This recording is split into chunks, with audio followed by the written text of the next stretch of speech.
Hey gang, it's Miss Gilbert. Hope you're doing great. We're going to go over your papers today just like we're in class. Pretend like this is up on the board, projected, okay? First of all, this is just a paper from another class, another student, and I want to show you I'm on a Google Doc right now, and I want to show you what to do with yours.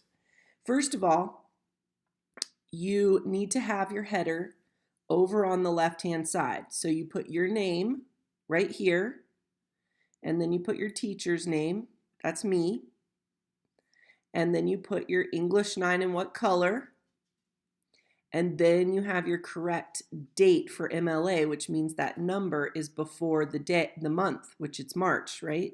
So 13 March 2020. And then you've got your intro paragraph. Make sure your title is centered. Create a little title for your Romeo and Juliet paper that has to do with your idea, okay?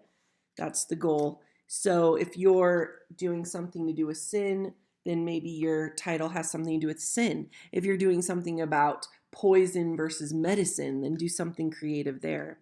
And make sure you've got your hook first, and then a little bit of context about your story, right? And then the very last sentence in your intro paragraph is your thesis, where you're going to answer that prompt. How does Shakespeare use his characters, Mercutio and Friar Lawrence, to shape the meaning of the story and hint a little bit about something to do with life so you have somewhere to go in your conclusion?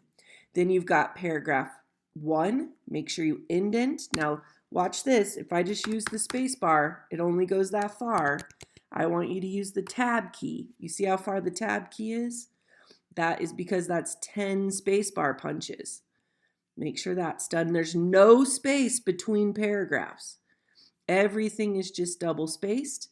And then at the end, you have your conclusion. Make sure it's at least 5 sentences that we learned yesterday, where you start by wrapping up your thesis, and then something about each character again, what happens, what's the consequence, what's the takeaway of their sin, and then something to do with life, what we learned from it, what's our takeaway as humans. Now, if you don't know how to double space, watch my cursor up here in Google Docs. It's this little guy right here, and I scroll down to double. Okay, you'd have to highlight and double. If you used Grammarly, make sure you repunctuate your title. Now, Beowulf's in italics because it's a poem, but I want you to put Romeo and Juliet in italics. Don't put quotes around it, okay? Double check that you only have a period after the parentheses, not after the quote, not in the sentence. You move it to after the parentheses. Did you do that? Okay. Now, once you do all that, it's time to put our header. So you take your cursor, go up to insert, go scroll down to header, go over to header. You see this? And up pops our header. Then go up to the top and put your header on the right-hand side. Now, my last name is Gilbert, so I would put Gilbert, but this is Joe Smith's paper, so I'm going to put Smith. Your last name goes there. That way, each and every page will have your last name on it if the papers fall apart. That's the point. Then go back to insert and go to page number. When you get to page number, you go to this little icon where they're in the upper right-hand corner, but without a title page, and you click that. Now, what happens there is now when I unclick it, on every page, it tells me your last name and what page that is in case it falls apart. Now, we only have 2 pages, but when you get to your junior year and you have a whole research paper with maybe 10 pages, well, then things could go wrong, right? Your teacher accidentally drops the stack on the floor and they're everywhere. So that's the point for that. Now, once you have all that done and you fixed your verbs and you feel confident, okay, you're going to go to Schoology.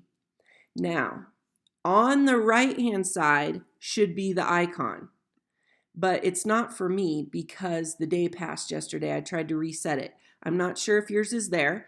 So if not, go to Romeo and Juliet, And in Romeo and Juliet, you will see it say, Final Romeo and Juliet essay uploaded here. It's this little ruler icon that you're looking for. That's the Turnitin icon. And you want to click on that. And when I click on it,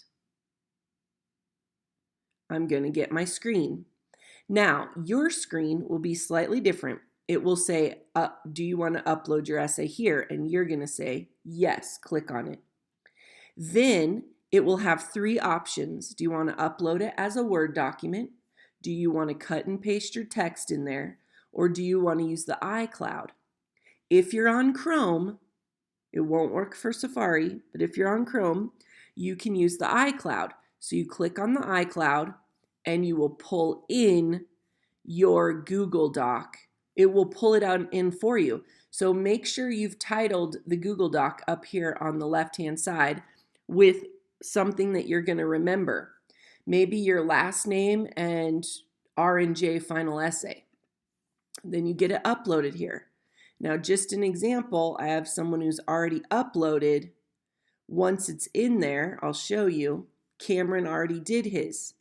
And he's at a 0% similarity. That's what Turnitin will tell me. It will tell me if any part of your essay is taken from someone else's in the internet. Hopefully that's at 0. If it's not at 0, go back into your essay, fix everything it shows you that it looks like. When you open it, it'll tell you what is already in the internet. When you re-upload it after 24 hours, then this will reset. So try it if you feel like you can handle that. So once it's in there, then I have everybody in my green class will be in there. Everybody in my Columbia class will be in there. This is where I'm grading it. Okay? Now, there is a chance that your internet at home is not good. That happens. I'm not going to say it's not. If that's the case, you're going to email me right away so I know you're trying today and you're not just in front of the TV. You're going to email me right away and say, Miss Gilbert, I did every single thing you said in the video and my computer will not work. Make sure before you do that though, that you reset, okay, that you restart your computer because the chances are you have 100 tabs open from school yesterday and that's the problem. All right. First, shut them, restart your computer, make sure you're on Chrome, and then open the Turnitin, okay? And if all things fail, it could be a setting on your own computer or a firewall that you have at your house. And that happens. That's why I wanted to upload them in school today, but I failed. We should have done it yesterday. Okay, you guys have a super day. And then once this is done, you're on holiday. All right? God bless.